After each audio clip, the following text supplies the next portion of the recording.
excess of 70%, said that AI fluency was going to be one of the greatest weapons that they would need to adopt as a CFO in the next 12, 24, 36 months. So I think there's a genuine appreciation of what it can do. And we're also seeing it from a selection side increasingly more and more, that companies who are hiring CFOs, when they talk about how they build their teams, the questions are quite loaded now. When they're speaking to the potential CFO candidate and asking the question, how would you think about structuring your finance team within this context? We're growing at 150% a year. This is our margin stack. This is how much we're spending on compute. What would you do? And the answers to that are becoming really quite telling in terms of whether the founder takes them on a journey. So someone thinking about utilizing technology, utilizing AI, utilizing tooling to be able to actually contribute more strategically and across the business is becoming a real thing.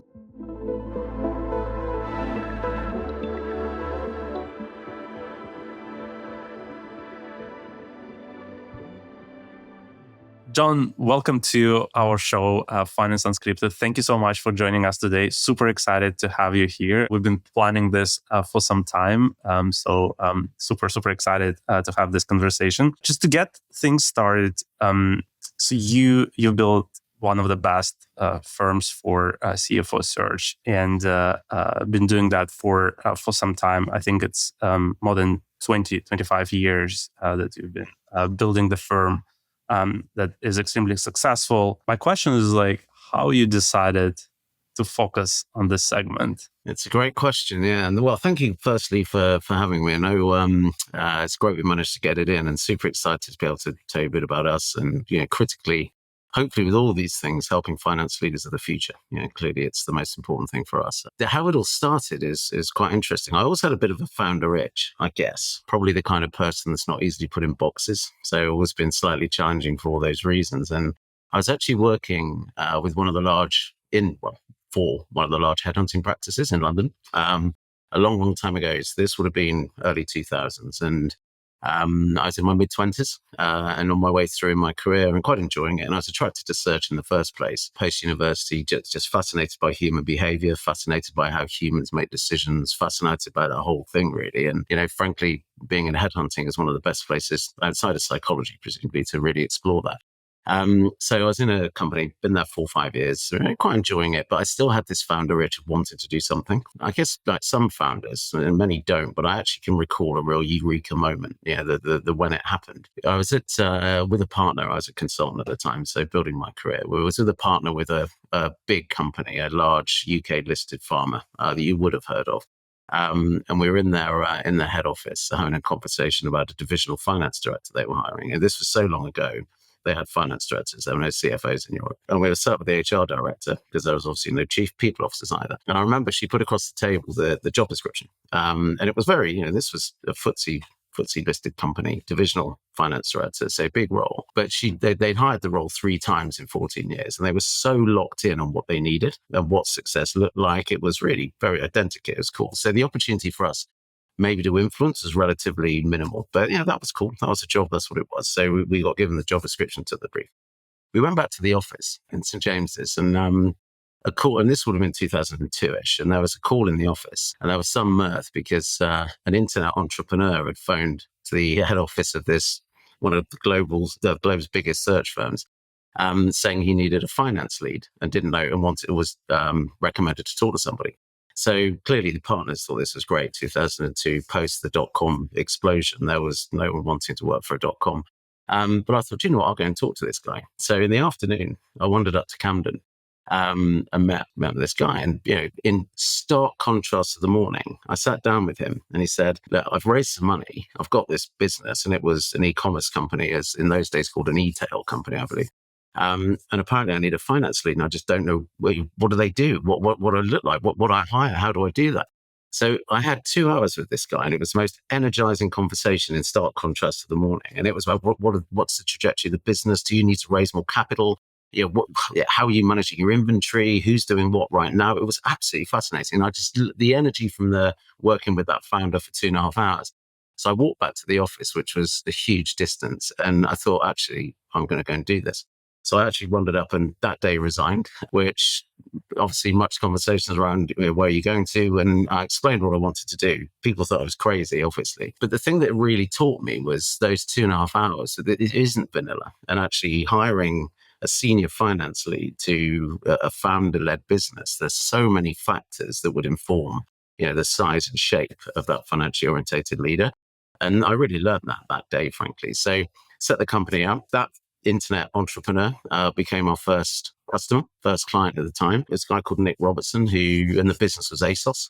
So it was a 20-person firm at the time, and we moved a guy called John Cameluddin, who thankfully for us, actually our first ever CFO hire, ended up being a stellar, outlandish success for the company.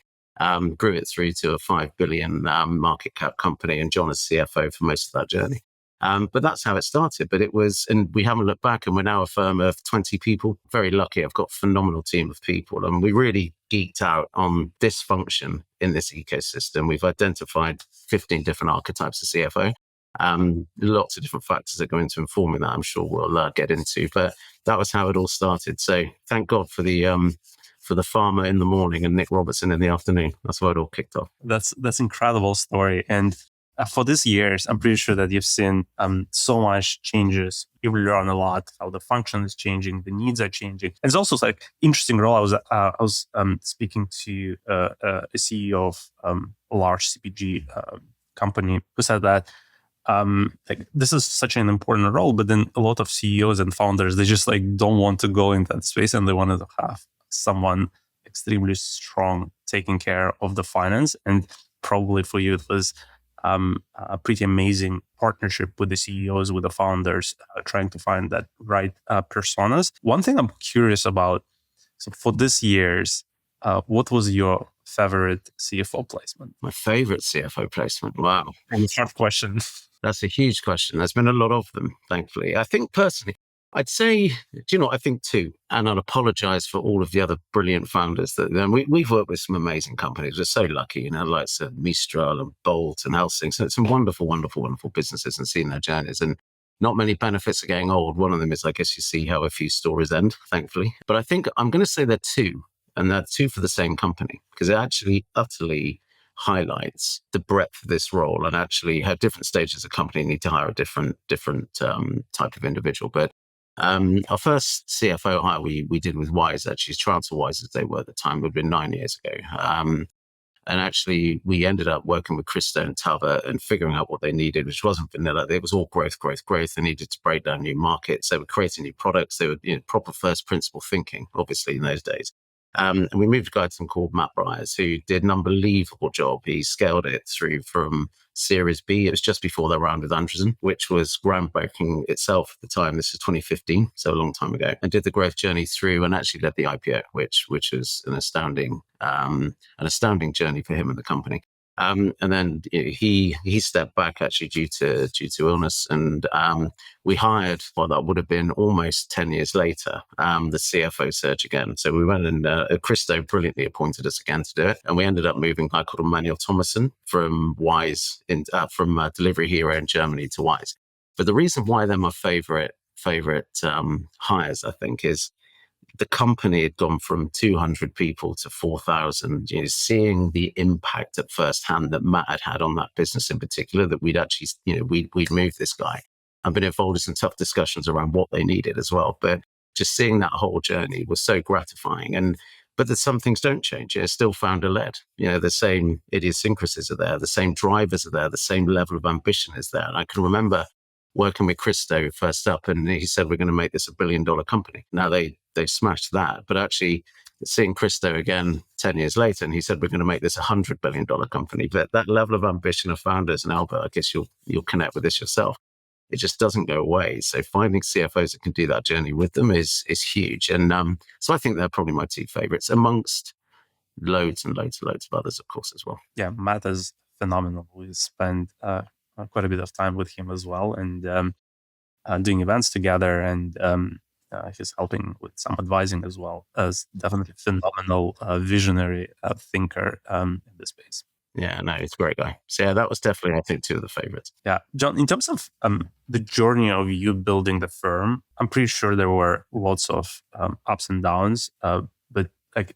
if you were to pick one sort of like hardest moment in building the company, what was that? Yeah, that's a great question. I think the early days. Yeah, I think and again, this may speak to you as well, but I think, 20 odd years ago, we were the first firm in Europe to specialize in a function in an ecosystem. So it was, it was, I guess, brave. I don't know. It's just, it was what it was. But there was so much education that needed to happen. There was a view in the market that CFOs were middle-aged white male accountants that used to come out of the back office and tell everyone they're spending too much money. But so there's a real stereotype about who these people were.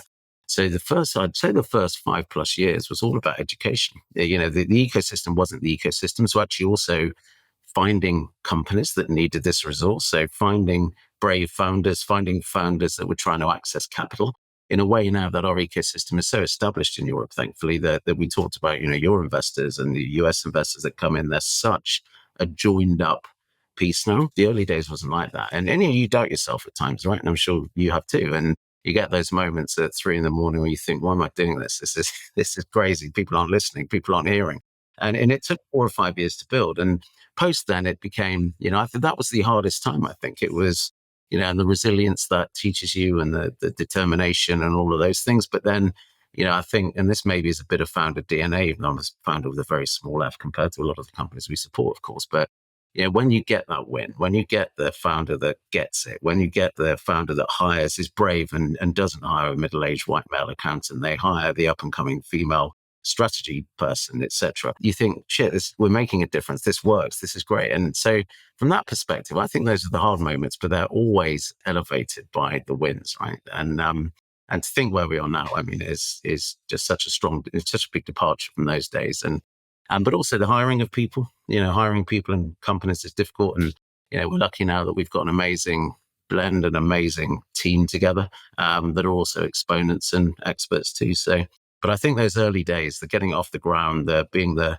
lone tub thumper, an educator, but also the educational aspect of this is what companies need, not what you think you need, was tough. Wanted to shift the gears a little bit into hiring process of the CFOs itself. I'm pretty sure that you, with so much experience in the firm, with all this collective experience as well, after a very short conversation with the founder, with the CEO of the company, you already probably know better than them what they need.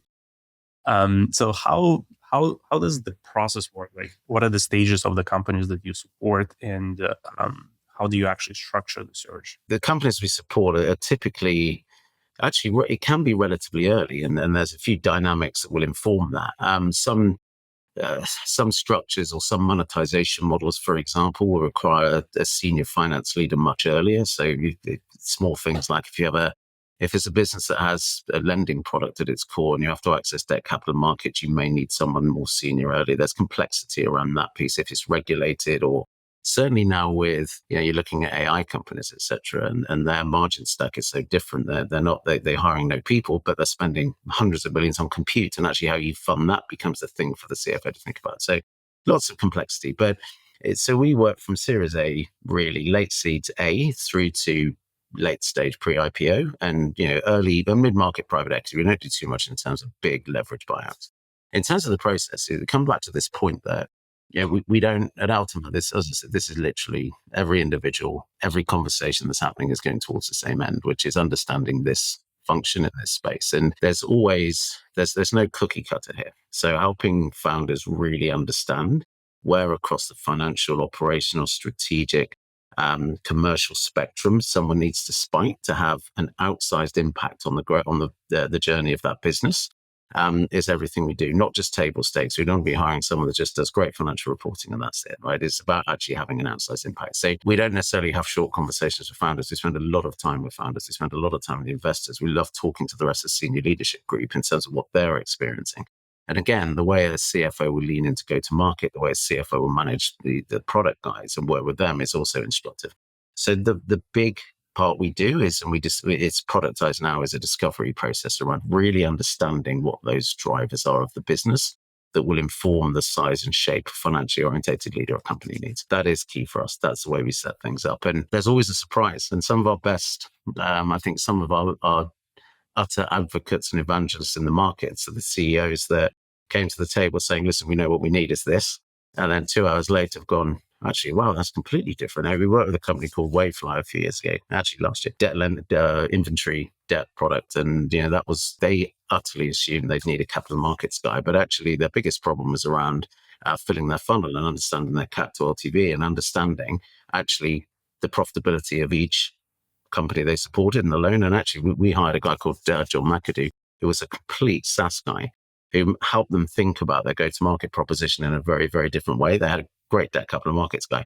So again, just really understanding that and understanding this function enabled us to do that. And he's been an amazing success too. So yeah, that's typically how the engagement works, but everything is about the discovery process for us. And in terms of the, so I would like to talk a little bit later about the skills of the CFOs, how they're actually evolving over the time. But from your process perspective, from your approach perspective as a firm, have things changed in the past more than 25 years? What were the inflection points? Or pretty much sort of like fundamentals are the same, the processes are the same approaching this? I think the processes have remained pretty similar, right? I mean, we've hopefully got better at it. We geeked out on it a bit more and we productized it a little more as we go. And we continue to, we continue to evolve. I mean, what has changed is the perception, I think, of what a CFO can bring to a company. And again, I keep coming back to the same point. We only work with growth stage companies. So the majority of companies we support, probably 95% are still founder-led, and that's a dynamic in itself. But again, thinking about that educational aspect, that 20 years ago, I don't have any data, but I would anticipate colloquially that 90% of people we moved were accountants. They were core finance people, and they would have grafted because they would have had to have done to operate in those environments, a commercial and strategic aspect too, but that their DNA would have come up through the core finance stack. We actually did a survey and actually a report. I think we probably sent it to you, which you should have a look through. But we surveyed 450 plus senior finance leaders, CFOs in growth stage companies. And we looked at everything from comp, as you'd expect, through to backgrounds, through to AI adoption, everything they're seeing. And in terms of their backgrounds, it was fascinating. So only 40% of people that responded to that survey in companies are the ones that we expect in our ecosystem came from a core finance background. So there were more strat consultants, there were more ex-bankers, there were more corporate finance advisors than there actually were accountants as CFOs in growth stage companies. So that's been a huge departure, I think, in terms of, and it's hopefully we've had a small part to play in that in terms of the conversation, but I'm really understanding what it's not just about core finance. It's not about what's happened. It's definitely a lot more about how you're business partnering and how you're taking people on a journey has definitely informed the shape of finance leader. So that's definitely changed. And I think,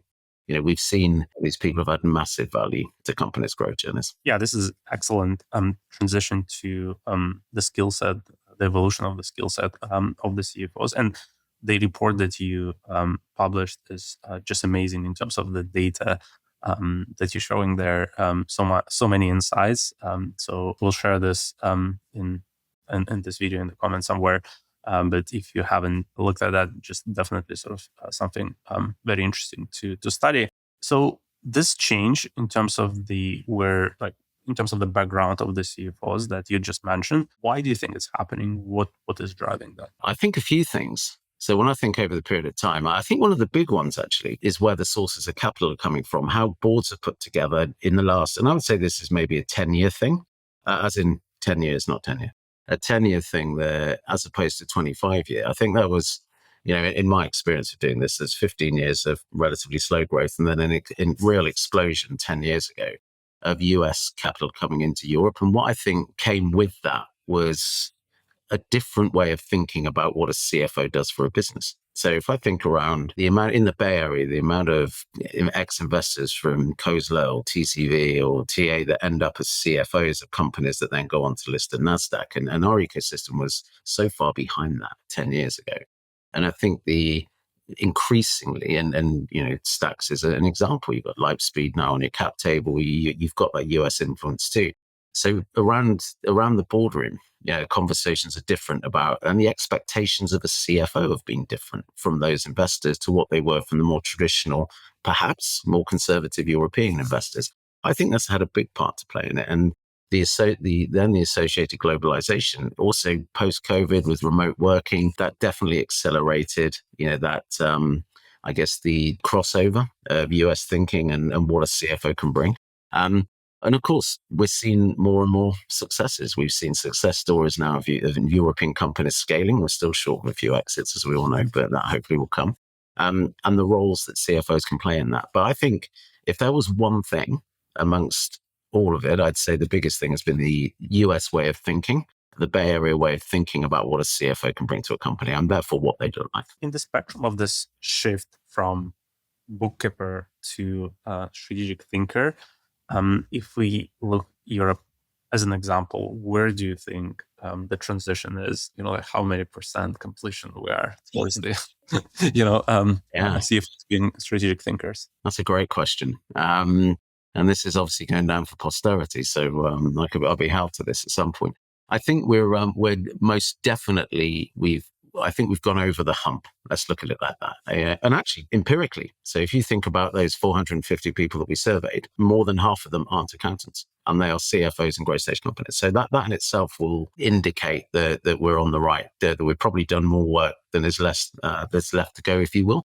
So I think we're definitely getting there. And I think utilization of technology within the finance stack, that clearly you guys are a part of that transition and that revolution, if you will, or evolution. I think that will increase the rate of change and the ability for CFOs. And, again, we even talk at Altima about a chief everything else officer, because I think CFO in it is a very tight thing to think about. But those individuals actually, there hopefully will be more space, because a lot of the more manual aspects, the more routine aspects, the more regulatory, the more reporting aspects of finance should be.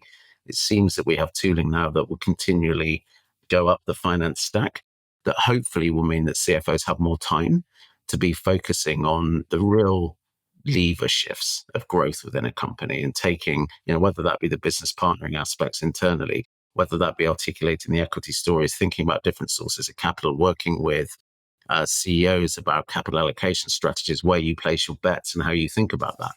So I think definitely we're a good part of the journey. And I think the AI evolution that's happening in the finance stack will also aid that, most definitely. As CFO becomes more strategic, do you see the share of CEOs coming from the world of CFOs is increasing as well? Or do you expect that happening? That's a really interesting point. It's a really, really interesting point. And in our next survey, we'll make sure that's in there, just to see if there's something, and we'll get some data points. When you think about I think the AI evolution in time will change the shape of the CFO. I think again, it's fascinating to think where this might go. It could be that in 5-10 years time, CFOs are really genuinely commercial, strategic orientated individuals that are interpreting, utilizing numbers in a way. If that leads to more of them becoming CEOs, maybe even founders, perhaps. So we're starting to see it now. There are a few CFOs that are popping out and being founders. That didn't massively happen from memory over the last prior to the last 2-3 years. So let's hope so. I mean, the whole raison d'etre of our firm is debunking this myth about middle-aged white male accountants in suits that don't add any value apart from what's happened. So if thinking about where that journey is to the super strategic piece at the end, if that's more founders and CEOs coming from the finance stack, then yeah, wonderful. That will be the biggest indicator that the shift has happened. Yeah. Speaking of that AI change, curious how you think about overall function and then the role of CFO in, say, 5 to 10 years from now. How would that look like? Yeah, it's fascinating. I mean, I think that there's just thinking about finance broadly and what AI will enable finance to do. And I think there's a couple of ways of thinking about that. I mean, I think the most important thing, and I'd always, when we talk to younger finance people on the way through in their career, and we connect them with mentors, etc. But one of the things we always say about is just be super curious about this stuff. First principle thinking, I think, is becoming increasingly a factor in how a CFO needs or senior finance leader needs to operate within a company. If you think about some of the AI native businesses, and we think about everything through the lens of a CFO, obviously, it's all we do. But if you're dropping into a CFO of a company that's got $300 million of ARR and they've been around for 2 years, which is happening, as you know, they've got 120 people. So all your traditional metrics of the playbook that you may have come from a Thoma Bravo business, and you've got the playbook of what happens in a software company from a CFO perspective, many of those metrics are kind of irrelevant now. So headcount to ARR, when you're looking at a company that's got $300 million of ARR, debate whether it is real ARR, but they have it, and they got 120 people, but they've got this line in there of spending $100 million on compute. So actually there's this piece that the margins are different, it's put together differently. So I think the biggest thing about the AI piece is both from a company perspective in terms of how those businesses are built from a margin stack and what their cost structure looks like, how you fund compute as a CapEx versus salary as OpEx. All those things require that there is no playbook. It's new. So this whole piece around first principle thinking for finance leaders and young finance leaders in particular, I think is massive. The other piece, and we've touched on it, just around what it does internally, is I just hope that it's going to give more space, more time to really think as to where a CFO can operate across the board effectively, where they can articulate equity stories externally, where they can bring, product leaders or go-to-market leaders on a journey with them around, where the business is going. And so I'm hopeful that it's going to be enormously liberating. So yeah, it's certainly exciting. But the piece around AI native companies and the CFO seat in that is so fascinating that and it's great to see senior finance execs having to be so curious and having to really think about this is new. How do we get through this? And yeah, it's a fascinating time. Yeah, absolutely. Agree with you. And as we speak with hundreds and thousands of different finance leaders across US and Europe as well, it's fascinating to see the range and the differences in terms of the AI literacy. Yeah.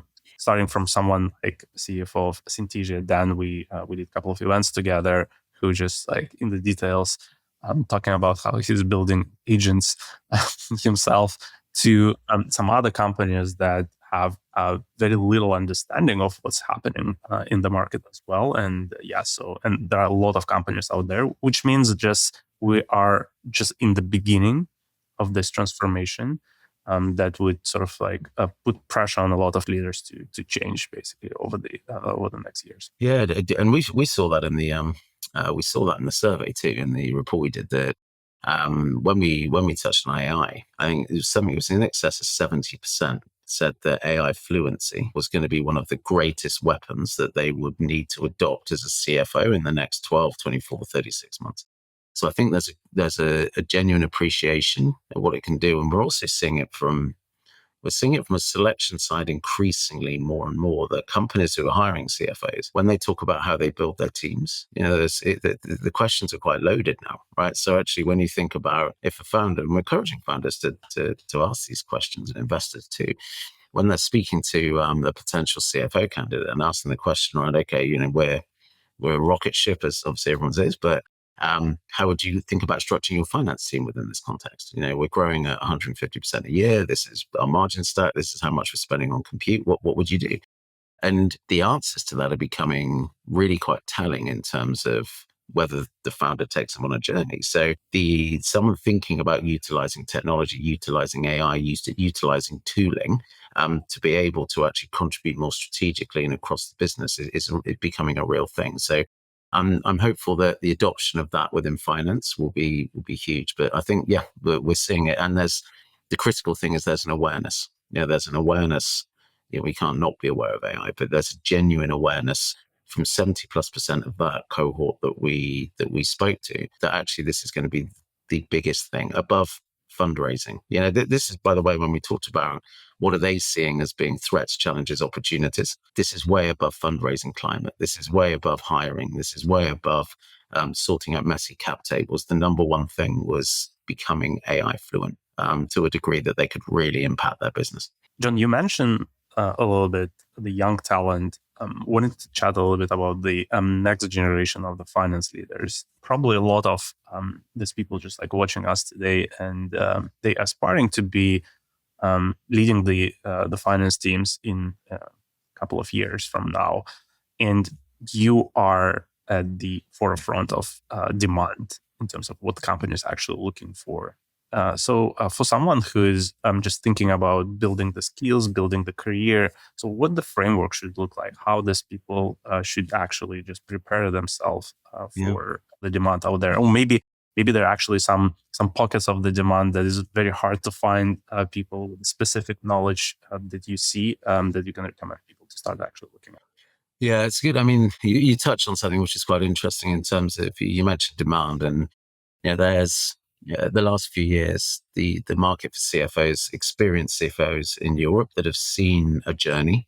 And again, we can talk a little bit, I'm sure, about sort of experience versus potential too. And there is an incredibly tight supply of senior finance leaders, CFO, that have seen a company through to some form of successful liquidity event in Europe. We all know why 4 years ago, the markets became pretty challenged pretty quickly. And since then, we've seen loads of companies scaling. We've seen, I think there was an SVB report back in the day when they were SVB still around, how many IPO candidates were in Europe, and they'd anticipated it was, or estimated there was 400 plus at that stage. And all of these companies, when they're thinking about potentially coming to the public markets, will naturally be thinking about what their CFO needs to look like, especially within the context of maybe the public markets won't be so benevolent to, cash burning tech companies, or at least companies with smaller margins. So given that, there was a real demand around a really, really tight supply that actually the market couldn't sustain. So brilliantly, that forced people to think and forced companies to think more creatively. I mean, we'd all want to hire experience, right? Why wouldn't you? He's been there and done it. And you get some amazing, amazing results by hiring individuals who are on the way through in their career. So, and we've seen that. I mentioned about Matt Bryars with Wise, that somebody who joined a company at Series B, having never been a CFO before, but was the first principal thinker, was super smart, was challenging, could build brilliant models that would enable them to understand the risk, but still risk things, because that was part of this journey. And he took them through to a $10 billion IPO. So there's an opportunity to develop talent too in markets like this, without a shadow of a doubt. In terms of advice to younger finance professionals, I think critical thing for me is it's less about things like join a scale up or join a big company. It's about finding an environment to learn in and develop that actually genuinely values finance as a function. And that's not necessarily a scale up or a big company thing. That's definitely an independent thing of both of those two entities. And we've seen founders that really, really get the value that finance can bring to their organization at Series C. And your first conversation, wow, these guys really get it. They understand that this isn't just an accountant that is going to be seen and not heard, that's going to produce things for them. Actually, this is a real business partner that is going to go on this journey. We've also seen founders that don't think like that. We see founders as, the finance piece in the background. We've seen larger companies, as I alluded to at the top of the conversation, that, have a very stereotypical cookie cutter view of finance. But there are also phenomenal organizations out there like GE, for example, Heinz, Kraft Heinz, an amazing company for building finance leadership and creating brilliant finance people. In the UK, Sky. And you see these individuals that come out of these businesses and actually are really well prepared for scale-up life. And the reason they're well prepared is because they're used to having a seat at the table, because finance is super impactful as a function in those businesses. So the advice that whenever we interact with people early in their career is less about join a scale-up or join a larger company. It's about joining an organization where finance is genuinely accountable, that genuinely is at the center of business decisions, that is sat with go-to-market, challenging their pricing assumptions and thinking about that. So that's definitely one of the biggest pieces of advice I give people. Outside of that, I think this whole piece around, and this doesn't change, this hasn't changed for 25 years. So many things have, and mostly for the good, right? But founders are a thing. So, and we're moving what's stereotypically the most conservative, risk-averse function across the leadership group. And we're moving them to what's stereotypically the least conservative, most risk-taking cohort of people that you can imagine. So actually, the one thing I always say to younger finance people is really think about understanding founder mentality. Just think about how a founder thinks. Think about what's important to them. These are individuals that and again, you know this, that come up with something that often they're just on their own and they start this thing. And then before they know where they are, they have a board, they have people telling them no, or people, you should do this. And we got investors and the things have changed. But right in the middle of that is still that founder. And I think the best CFOs, and this is definitely something that can be learned as you go through, the best CFOs really understand, in our ecosystem, really understand that founder mentality. They understand that, you go and ask any of your friends on a Friday who they are and see how long it takes them to mention work, what they do for a living. You ask a founder who they are, and if they've gone past 5 seconds without talking about their company and what they do, right? I mean, I've yet to see it. So thinking about finance leaders having to work with something which is so existential and fundamental to that person is a real thing. So I always encourage people when we talk about this, when they think about joining a startup or a scale up, it's about really understand that this, it's almost life or death for these people. This is their raison d'etre. And actually you're the individual often having to say no to them. You're the individual having to go. So again, people with strong levels of EQ, strong levels of rationale that can really think about what battles to fight, how you take someone on a journey, how you help them mitigate risk, how you help them become successful, but in a collaborative way that builds trust and enables that to happen, I think are some of the key skills. So any way that people can learn and develop those muscles as they go through their career is vital. And that bit hasn't changed. Everything else has. We've got more strat consultants, we've got more bankers, but that piece around really going on a journey with the founder and understanding their dynamics and drivers as a finance lead, I think that's still the same as it was 20 years ago. This is such a great advice. And the first time I'm hearing it from that angle, definitely a super, super valuable one.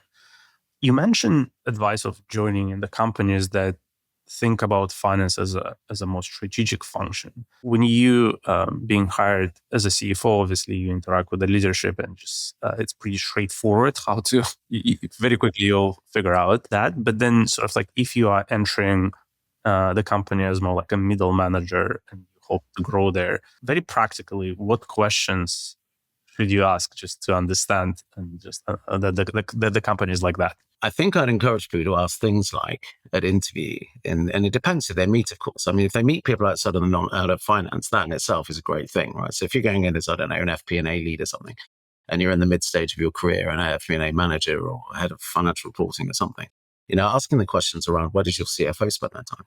How often do you hear from your CFO as a company wide versus, and what do they do? What are they bringing to the table in those meetings? Trying to understand, trying to have conversations cross-functionally if there's part of an interview process, and asking a product lead, how often do you see finance? What role do you think finance plays here? Asking people, as in the HR function and people function. Again, the same question. Who really makes decisions here? And everyone always has a view, right? And so you get a sense, I think, with those questions of really understanding the role finance plays as a function within that organization. When you look at entering new markets, who's involved in those conversations? What does that look like? And you'll soon get a sense, I think, or at least you'll mitigate some of the risk that finance is the function where stuff gets thrown to. They produce it and give it back, as opposed to actually they're out there really driving commercial conversations and strategic conversations. I think those are the sort of things to ask. And then naturally, as you'd expect, find a way of finding people who've worked there and try to find and ask them. Ask ex-finance individuals at the company.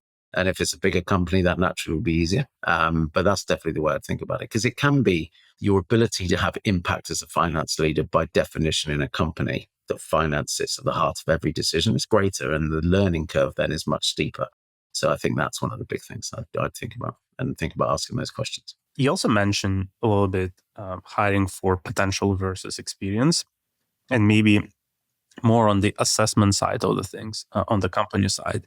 How do you recommend your clients to find spikes on the potential? So what are the spikes you normally looking for?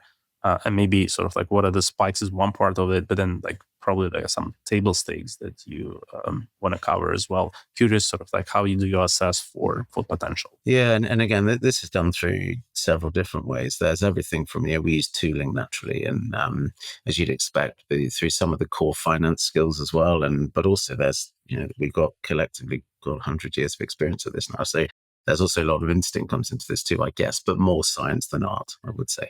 I think some of the markers of success again, you think about obviously smarts, and that doesn't necessarily mean, they need a PhD from Cambridge, right? Or an MBS from Harvard, but things like that often will indicate, but that as I said, I really advise against that being the be all and end all. I think really testing for those softer things around the resilience, around adaptability, around agility, around pace, around being comfortable environments that things change very quickly. And going to that point, there's maybe finance as a core skill doesn't always attract the most entrepreneurially minded. And I'm not suggesting that CFOs need to be entrepreneurs, because that, as we talked on, some are becoming, but I don't think that's necessarily, that's too far on the spectrum. But understanding that, there's going to be bets placed, understanding that to win a category, you have to be brave. So finding markers of that in somebody early, I think, is key. Work ethic is never not a thing, right? Those companies are built through hard work and alongside all the ingenuity and creativity and invention too. But finding individuals through the finance stack, whether that be accountancy, banking, strat consulting, that can work with that agility, work with that pace, not only survive in highly changing, highly charged environments, but thrive in those. I think those are the markers for success you look from a perspective. So, but also that people skill thing is huge. The level of EQ, what battles to fight, how you can start managing a board dynamic. Because in the environment where supply and demand is at a kilter, and a Series B, C founders can't automatically expect to go and pluck a twice IPO'd CFO who did, $3 to $1 billion of revenue. He's got that experience of managing those board dynamics. So many of these people that are dropping up into or pushing up into the CFO seat are doing it for the first time. So actually, that level of EQ, that level of judgment around people, and also the humility to learn and ask questions and find great mentors. And again, we've seen that work really well too.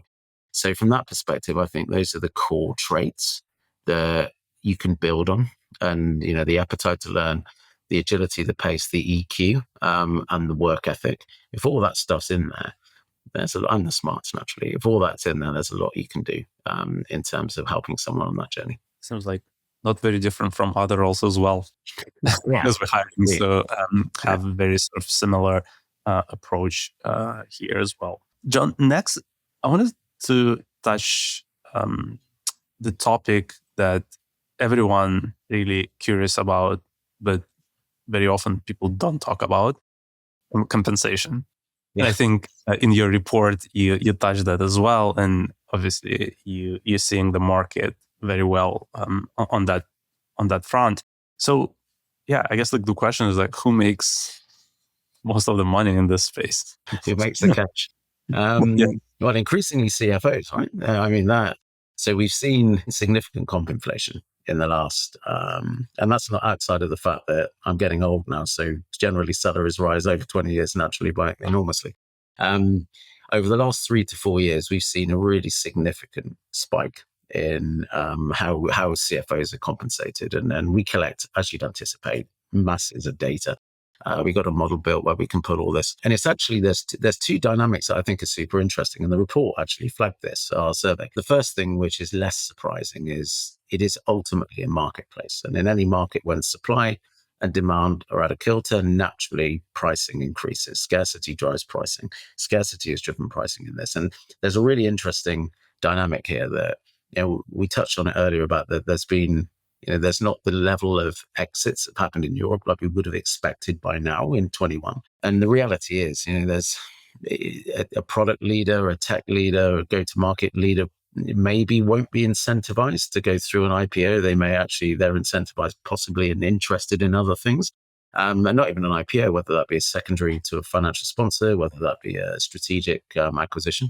A CFO's career to a large degree will be defined by that. They're the individual that did the IPO. They're the individual that sold the business to KKR or refinanced it, et cetera, et cetera. So great CFOs and great companies probably aren't going to leave, right? Unless there's something, there's a founder dynamic or there's something happening. So in that, supply has become incredibly scarce without those overarching market dynamics that make the fluidity and the transition happen. So yeah, we've seen double-digit percentage growth year on year of sort of the salaries that we're seeing at Syria, and that's coming down because, and also we're seeing situations where down the growth, the scale of companies. So greater salaries early on too, without a doubt. The other thing we're seeing, which I think is possibly being accelerated by the remote working spike post-COVID, is we've seen more of a normalization and across Europe of salary ranges. So, there was always, Paris was always a bit cheaper. The Nordics was always slightly lower than London, etc. Berlin the same. But we've seen a real normalization, and they only really normalize one way, which tends to be up. So definitely seeing that as being a big factor. Equity too. Interestingly, one of the things the report mentioned was the more of a driver for base salary than equity. And I think having not seen that many significant realizations over the last 4 years, that perhaps CFOs are thinking more about the actual base salary and bonus and stuff they can achieve. But yeah, we've seen significant spikes over the last 4 or 5 years. At the high end of the spectrum there, do you see significant difference in salaries, US CFOs versus Europe CFOs? Because as you mentioned, IPO is a big thing, and most of the big IPOs happening in US. Probably you need some US experience, or like maybe you are even someone coming from US. Just curious, sort of like if you see any differences there. Yeah, there's still a delta, but it's generally, and this naturally is generally, it's not quite what it was. There was 5, 6 years ago, it was a factor you could talk about as being the average salary in for a Series C, D company in the US compared to the Europe would be 2-3x even sometimes. And we've definitely seen the gap narrow. What we've also seen naturally is, to your point, in the US, there's just been so many more greater quantum of people that have experienced, generally life-changing amounts of equity, right? So the familiarity and the I've been there, I've seen it, I've done it, is greater. So when we've brought people from the US, actually, interestingly, often salary isn't such a driver. It's definitely around the wealth creation opportunity. How do I maximize this? How do I drive above the 1%? How do I get to a stage where I can IPO this company and walk away with 40, 50, $60 million? That's definitely more of a driver there. And I think that's just reflective of the maturity of the ecosystems and the associated level of IPOs and liquidity events that have happened there. But hopefully, we'll be having this conversation in 3-4 years' time, and it'll all be different. And there'd have been companies like Stacks that would have IPO'd and exited, and we'd have been recharging the ecosystem in Europe. Super interesting. Well, as we are operating in the world of the tooling for the finance teams, I couldn't ask this question, which is, how do you see the sort of requirements of the tooling, or how does that sort of like basically the tech advancements play in the role of hiring finance leaders? Do you see that as a requirement from your customers? You mean in terms of hiring CFOs or senior finance leaders that can actually bring tooling with them and an adoption of tooling? Yeah, how sort of like maybe their approach to the tooling? Do you see that?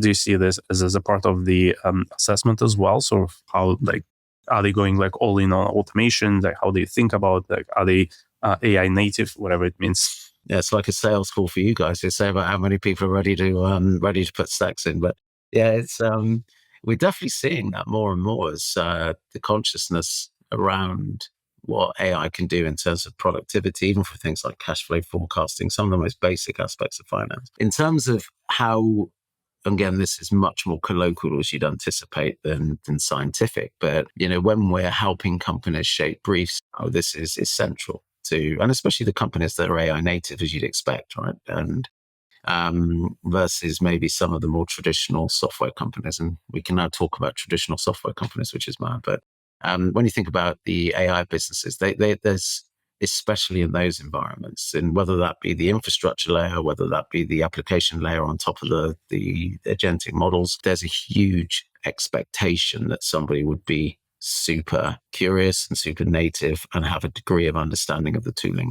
We're just closing a search with a significant AI business in Europe, and the CFO that has got that role is, I would anticipate, has one of the most AI friendly or AI curious attitudes I've ever seen, to the degree that they actually produced a report on how they saw the use of AI within the finance stack and how it would benefit that company as part of the interview process. Also then, allied to that, their view of what was likely to happen at the infrastructure layer, the application layer with AI, and how you would articulate that to investors and where this business sat in that, where the threats were.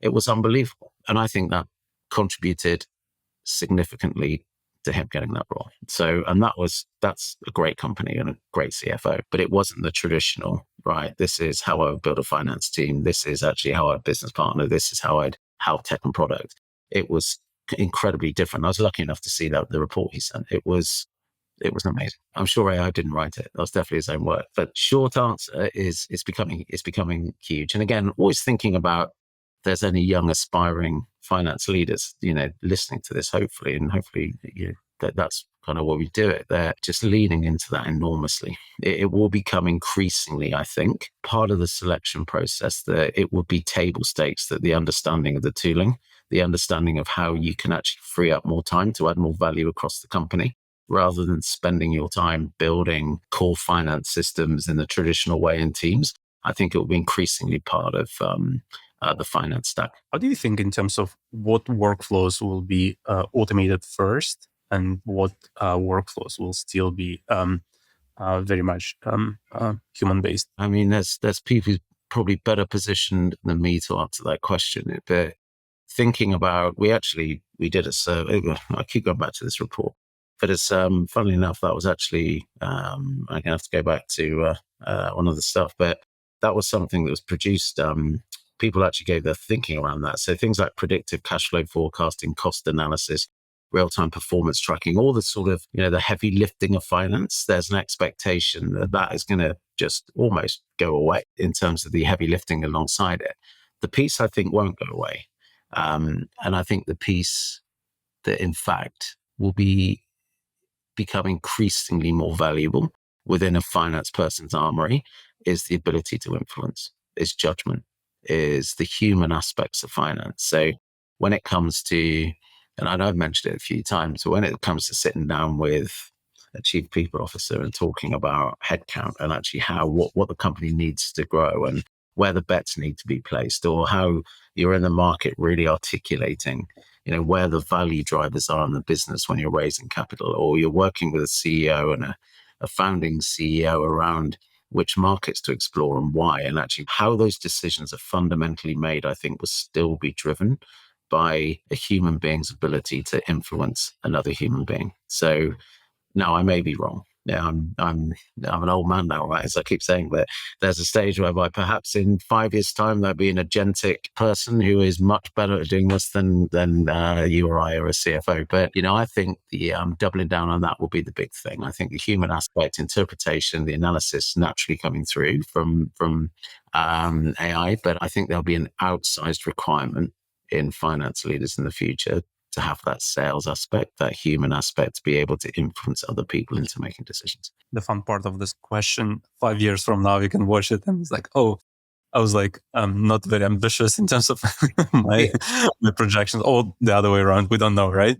Who knows? Yeah. I mean, if ultimately the AI replaces CFOs, I've got a bigger problem, right? Which is I won't have a business anymore. So I'm naturally hopeful that won't be the case. But I don't think it will be. John, to wrap things, I have a couple of rapid fire questions to you. If you hadn't built your own executive CFO search firm, would you be a CFO today? Oh, I'd be a terrible CFO. I mean, I think I'd be a better CFO in 10 years' time.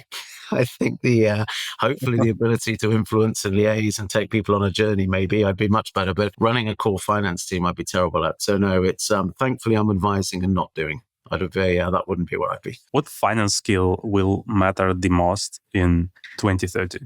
Not a finance skill, it's a human skill. It's the ability to interpret data, to be really pointed and accurate about placing bets and why, and having the data to be able to leverage, but to articulate the data in a way which is compelling, I think. So I think it's the interpretive aspects are still super important.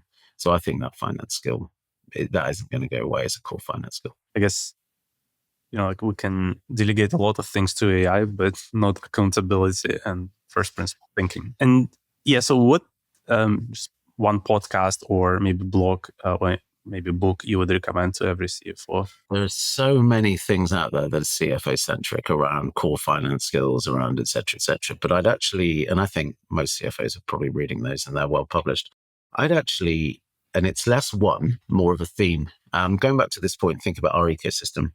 I'd encourage budding CFOs and current CFOs to really lean into this founder mindset and understand founders and investors, and there's brilliant podcasts from the likes of, we mentioned Andreessen and a few others, and NEA do them, and those the partners of those funds. Really understanding that, I think, is such an advantage for a CFO, understanding the way really sophisticated investors think about creating value, and then thinking about, as a CFO, how you can play a part in that. I would say lean into that and lean into the founder blogs, the founder podcasts, more so than actually core finance ones. That would be my advice on that. This is so great. Thank you so much, John. Thanks for sharing your insights, learnings, observations about this market. And I think it will be very valuable for a lot of young finance leaders and not so young as well. Thanks for coming. Very grateful for your time. My pleasure. Thank you. I've really enjoyed it, and I appreciate the time.